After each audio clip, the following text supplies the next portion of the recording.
I wonder, do people think that they deserve to love where they live? Or is it just because we've lived here for so long that we love it?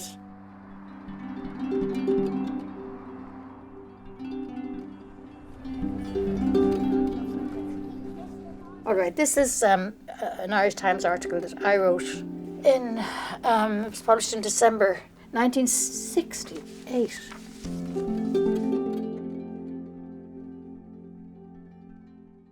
The main objection to the BKS plan has, in fact, nothing to do with the BKS, but with the terms of reference given to the company by the corporation.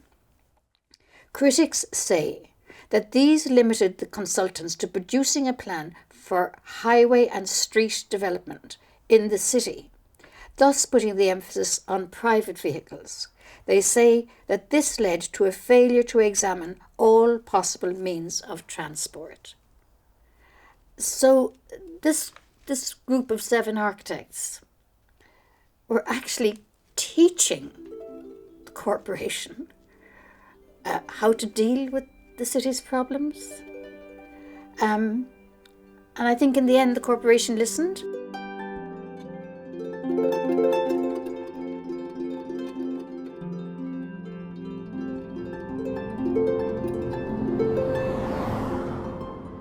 And Harry did part of the year too, didn't you, Harry? I did. I did too. And there's two, yeah. So there's multi-talented architects. Are your pieces exhibited here there? No. Oh yeah. Oh, they're so valuable. They're probably in the National Archives. I brought one from the archive. Well, good. No, that's A mere 70 years. Oh no, sorry, 60 years ago. It would be 60. Are you not that old? Imagine it lasted 60 years. Huh? Yeah, it did indeed. Yeah. These were all young architects, and to a large extent, their future, their professional lives in Cork City could be dependent on work that they would get from Cork City Council. I don't think anybody remembers the kind of courage that took.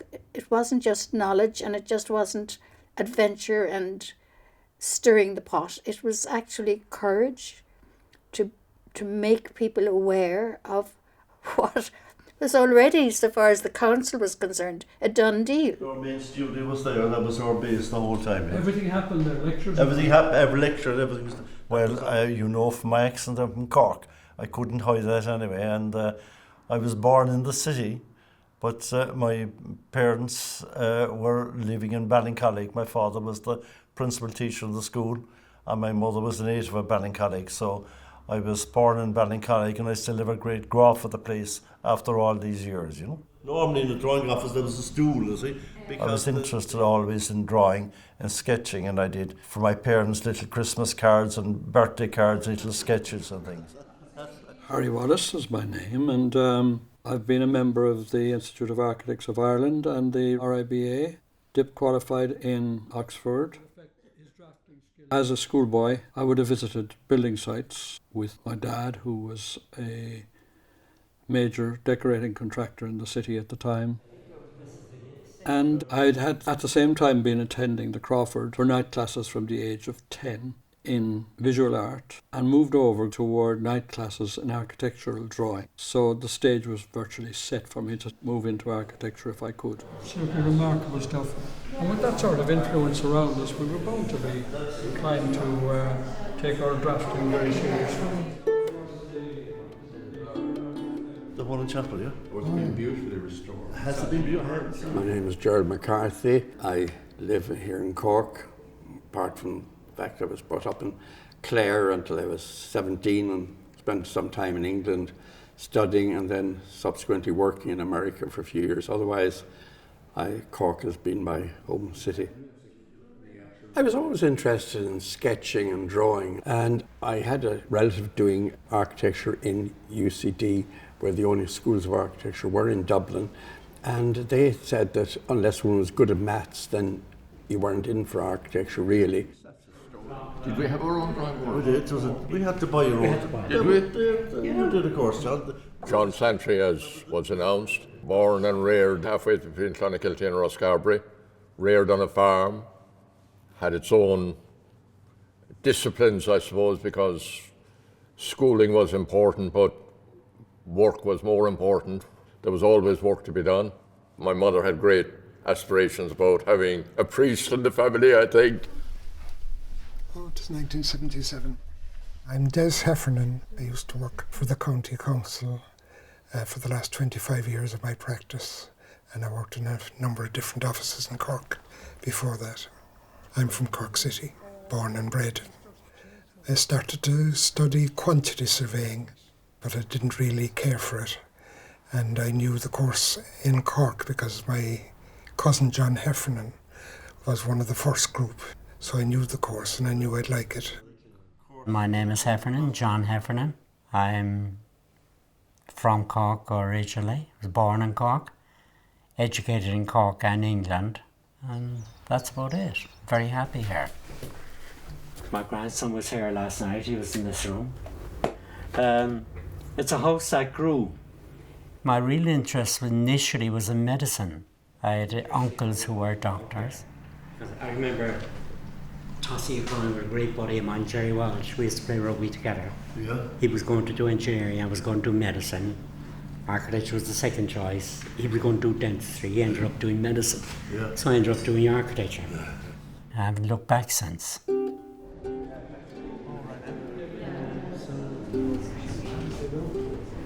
You're always looking to sit down. My name is Neil Higgerton. I suppose I could call myself an architect and a sailor. I think it was August 1956.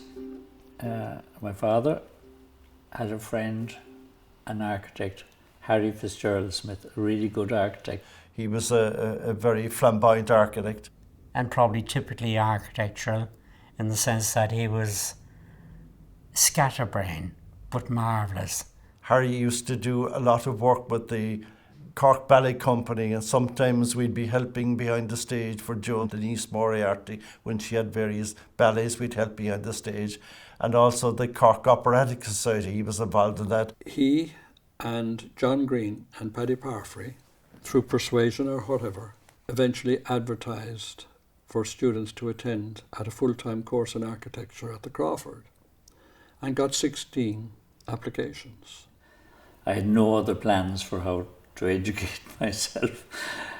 So that's how I started in the School of Architecture. I applied for that, not feeling that I might get in because of the maths issue, but that didn't prove to be a problem, and I was accepted. We were established in the Crawford Gallery. At that stage there were a couple of art students. Some of them were very good, but probably lost in their environment, which was very, very quiet. We were the noisy bunch. You know, because Mr. So you have a photograph of you and the trader, so you have a photograph of you.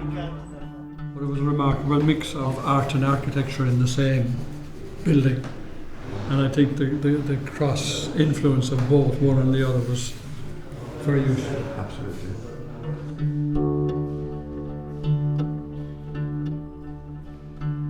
We were on our own the first there, and there was no group for 3 years to follow us, so we felt kind of pioneers, and we were passionate about kind of spreading the gospel of modern architecture in Cork. Mr. Parfrey was the CEO in the Crawford at that time. He definitely had his problems with this group of 20 people who had moved in and upset the peacefulness of the gallery. It's very strict. It was very easygoing because the staff didn't have anything to do with the grades you got. Everything we did was sent to the Royal Institute of British Architects in London.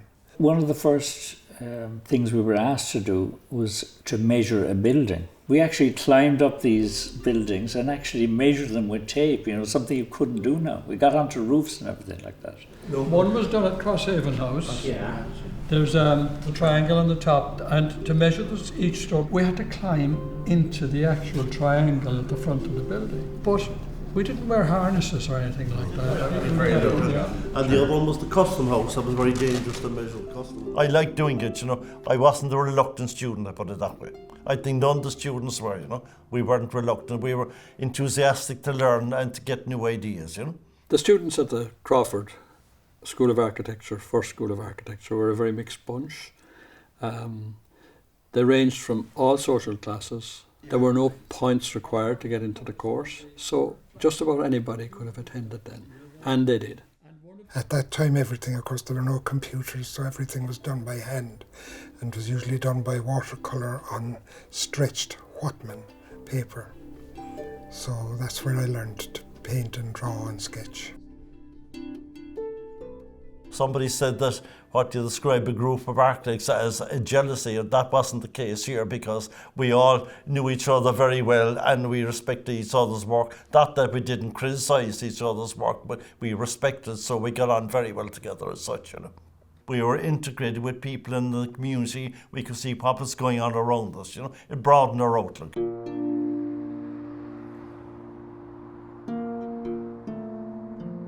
The centrality of the School of Art to cultural life in Cork in the 70s was really important. And because the School of Art was really right in the middle of the city, it had a very broad and important cultural function. It was important, if not even more so, as the city library. We didn't know an awful lot about contemporary architecture. There was very little to look at in Cork or in Ireland, even in the 50s. So we had to kind of discover for ourselves with our lectures, magazines and books and illustrations as to what was happening internationally, to get familiar with what modern architecture was being about and where it was being produced and so on. It was after third year. Yes. We spent our fourth year while Jerry McCarthy was carousing in Oxford. Right, yeah. Three of us, I think, or four of us, Yeah. who hadn't quite qualified for Oxford yet. Yeah. We were sent upstairs to the attic here, and we spent a year there preparing more studies.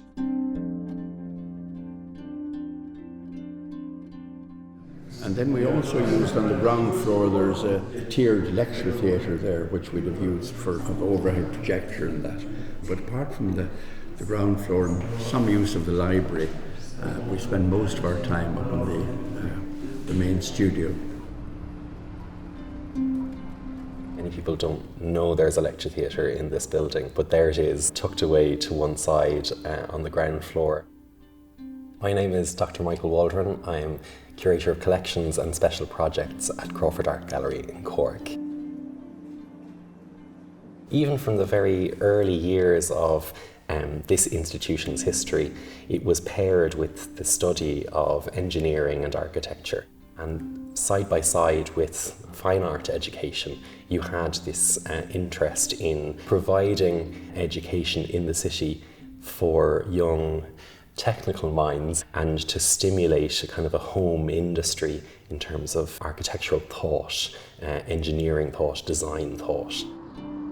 So the building itself has been kind of in the commercial heart of Cork for now nearly 3 centuries. It functioned as a custom house, as a school of art, one of the principal civic and educational spaces for the city.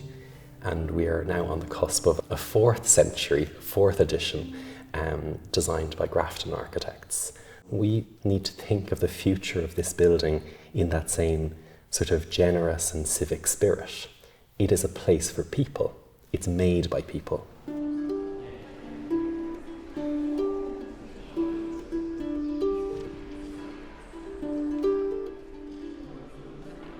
During the pandemic, when no one could come in to the building, it started to lose its personality. It's activated through people and how people use and enjoy and experience the place. So in that regard, the role, the function, the future function of this building, which the state is investing in, is much more to do about people and these kind of generous civic gestures. And I think our architectural team understand that kind of social function of buildings. They aren't empty shells, but they are, I suppose, to be inhabited.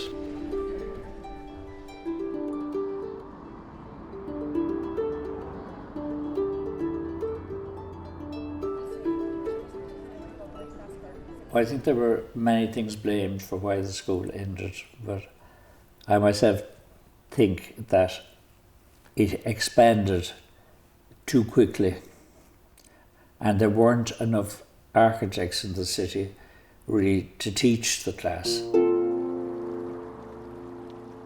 When I was city architect, it was a huge loss to me that there wasn't a School of Architecture.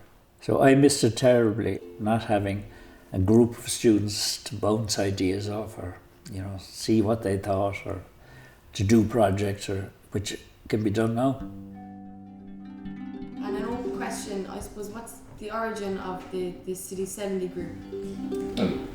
John McCarthy is the origin. Yes, that's very true. There are just three people importantly involved: John McCarthy, Des, and Mary Leland. Yes. She took Redwood. To me, they're the three most important people.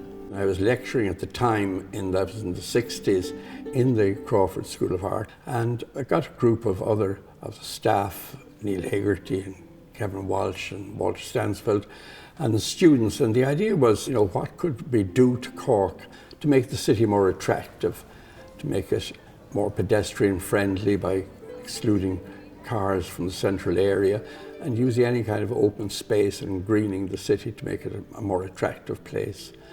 But then I suppose our work was sidetracked by the appearance of a BKS traffic study for Cork City. It was dedicated to 100% penetration by the car of the city centre. We used to go for our coffee on Saturday mornings in Thompson's, which is no longer there. One of the lads said that he'd heard about this plan, which had already been passed by the corporation. I was involved from the beginning because I think the group of four of us were teaching in the School of Architecture then. The leader of the whole project really was John McCarthy.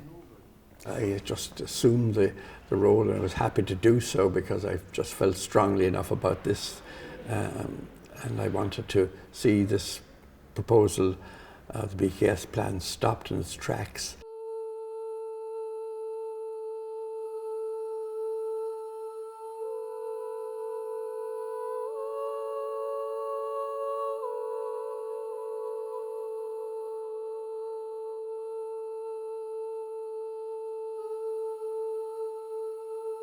We were all horrified by it. It was a very narrow study. There were no sketches, nothing showing it in 3 dimensions.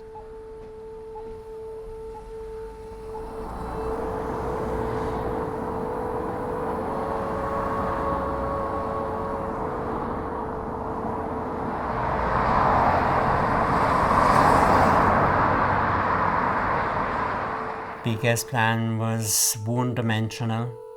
It took no account of topography, of vision. It took no account of existing landscape. Absolutely no account of the potential value of buildings in terms of future development. It was a bulldozer, to put it crudely.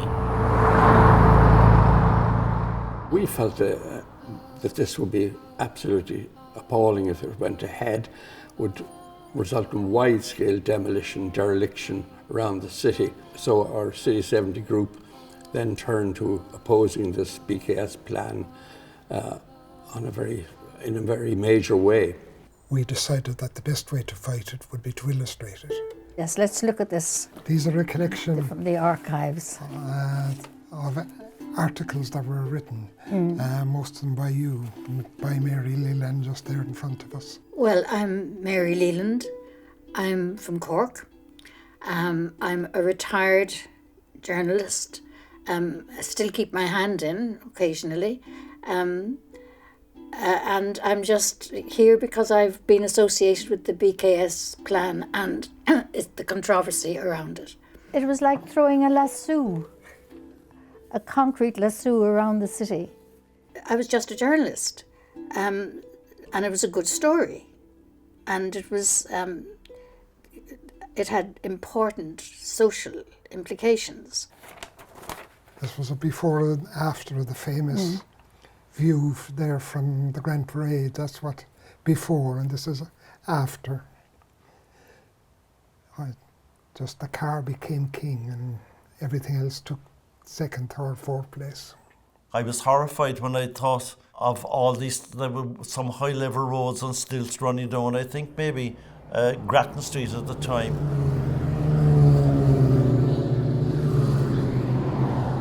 done in Glasgow and a lot of American cities.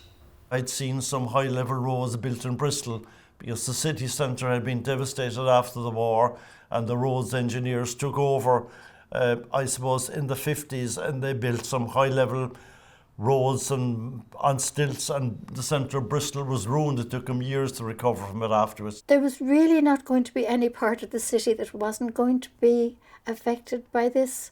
I remember I was reading American fiction a lot of the time, and I remember references to the L, which was the elevated railroad, and people living in apartments would hear the L going past. And I was aware that this was going to be part of Cork life, that we would be on elevated roads, obviously, floating above even the minor monuments of the city, not to mind ordinary live people just doing their shopping, having these things just above them.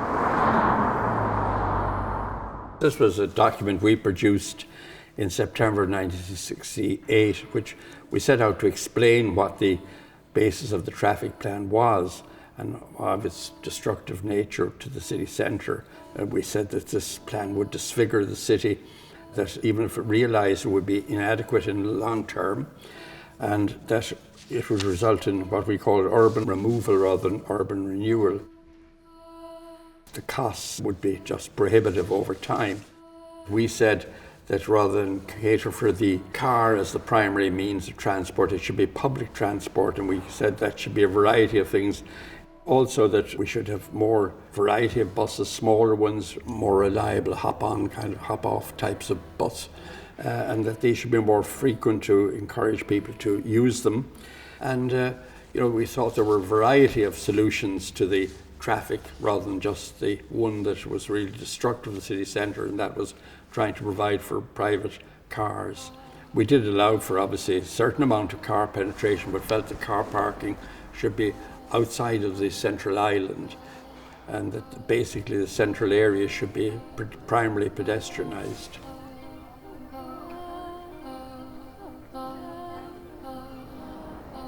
It was based on a philosophy that everybody deserved to drive everything into everywhere. And of course, we saw it in America. That led to the donut effect and the movement of retail to the outskirts and the decay of the centre.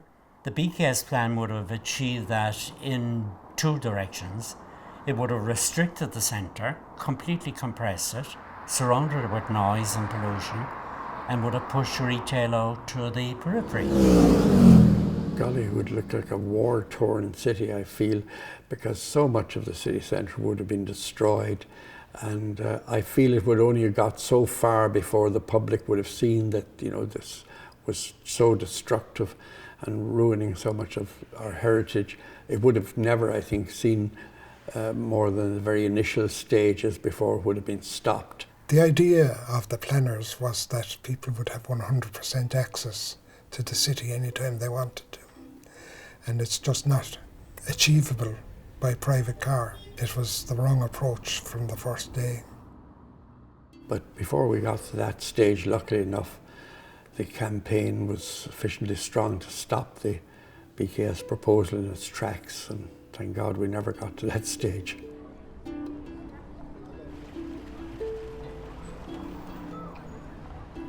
People were moving to the continent. They were seeing places. They were seeing Venice and Rome and Paris. They were coming back and admiring the granite sets. They were admiring the plazas, the places. And we were proposing to demolish them. That was the BKS plan. And I think since that was effectively rejected, the city has begun to move on very slowly.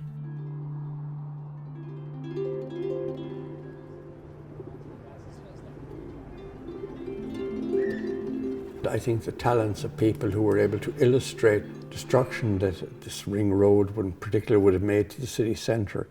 I think it was those coming together of people, individuals who all felt passionately enough about the city, put their efforts into it and contributed as needs be. What really kicked it off was when Mary Leland wrote about it in the Irish Times. I don't think anybody felt that we were in a heroic enterprise. It wasn't investigative. It was just what's going on and what's happening. And so far as this particular plan was concerned, the Irish Times was just a very sympathetic ear. People were absolutely horrified. They had no idea of what this plan was going to look like. And I think a lot of the councillors, even though they'd voted for it, were horrified as well. But the city engineer and the city manager at the time were very much in favour of the plan. The thing was, there were no plans. There were no drawings, no models. If Des Heffernan hadn't produced his sketches, nobody could actually visualise what this really meant. Least of all, the people who had to decide, and did decide, to take it on. We had a few public meetings which were very well attended, and most of the people who came were very well convinced that it would be a bad thing. We were very lucky that the city manager was new coming in, Joe McHugh. And Joe McHugh could see it would go nowhere probably. Once the city manager isn't in favour of something, it doesn't happen. A happy accident, really, I think, that the enthusiasm of Ger to drive it forward, the fact that there was a new city manager who wanted to get things done. You know, I look back in reflection and it seemed to be almost tremendous arrogance to go and assume you could go and tell have a meeting of the city council what they were doing wrong and what they should do right at that stage, when you really hadn't done very much professionally yourself. But you know, they're the things that I suppose youth brings to the table, and I think that's very healthy.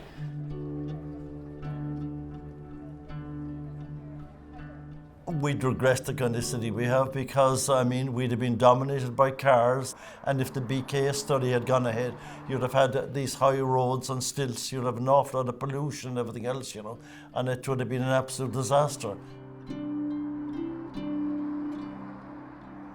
Effectively, the City 70 group, his main purpose initially was to try and bring together people to create some objection to this plan.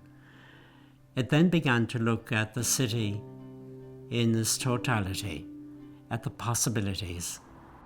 At one stage we developed an alternative plan to do with the city core, but we began to look at the total envelope.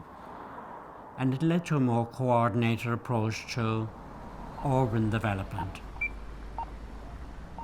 I think a lot of that went back to the origins of the City 70 group. But fundamentally, when you get right down to the core, it does lead to a real influence on the local activity, on the space, on the happiness of people, on the contentment of people, on the ability to live in a vibrant area. But I think now, slowly, nationally, people are beginning to look at the long term rather than the short term, which is good.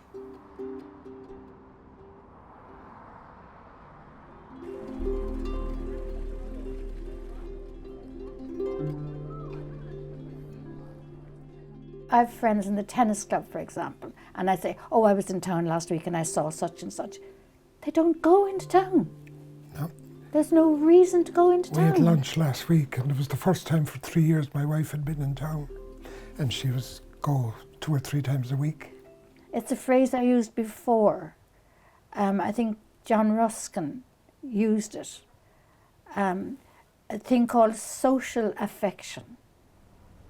I just wish that we could be fonder of the city. I think Cork has a lot of potential. It is a very human scale.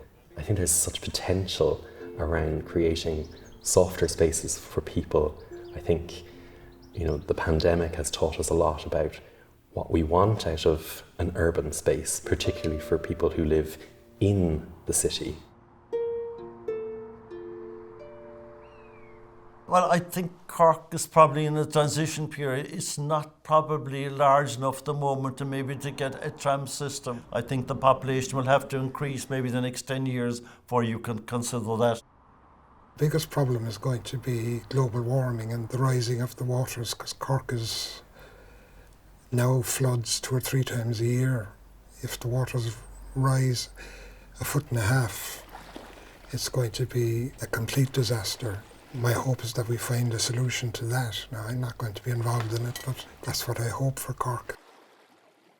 I think we should be sensitive as to what we do in the city centre. I think it's when you look at Cork City and you see it dominated by the spires of churches like St Finbarr's and St Nicholas and others. I don't like the idea of it being dominated by high-rise buildings as such.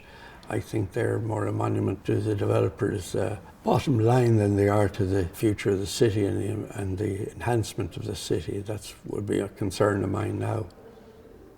But generally, I think we're going in the right direction. And as I say, I think there is a great awareness now that we have a very unique city.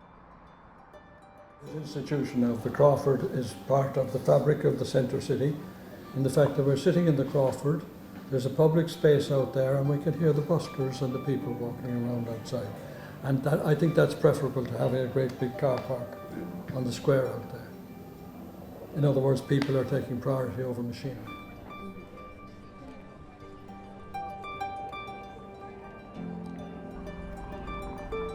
The thing about the young architects in Cork today is that they are already a very international bunch. And their work should really be celebrated almost as sort of templates or examples or adventurous commissions, which the young architects should be very aware of. And there should be a strong engagement with these other young people from countries all over the world. I thought it was huge what was coming forward from the people who were administrating Cork and maybe should still have an input. And somehow I think that the brains that are here should be reactivated a little bit. It wouldn't do any harm for the city, that's for sure. And what advice would you have for young architects and students? That's a very good question. No, seriously though, you want to have an open mind and you want to think outside the box and try and experiment with new ideas. If they fail, try new thinking. If they fail, so what? You might have 30 different things, maybe 3 will work. That's the best advice I could give them, really, you know. I'd like to encourage architects to involve in public debate and discussion. I mean, they have a unique contribution to make. They can bring skills to bear to make our towns and cities nicer places for everyone to live in. I think my advice to people is to travel. Work overseas if you can as well, which I didn't do. Travel to see what other people are doing, other architects, other designers. The first quality an architect requires is an emphasis on the quality of his work. If the quality of the work is satisfactory, there will never be short of projects to do. You're not going to have consistent reward if your endeavour isn't consistent. The people involved in that first year group, they all ran their own practice, and I always felt that the students that were listening to us might have gone away with the idea that I can't do that, I can't do what these lads are projecting. But that's not really the case. The work in architecture could be divided into design, administration and certification. One can be good at any one of those 3 disciplines and not be good at the other 2 and be very successful as an architect.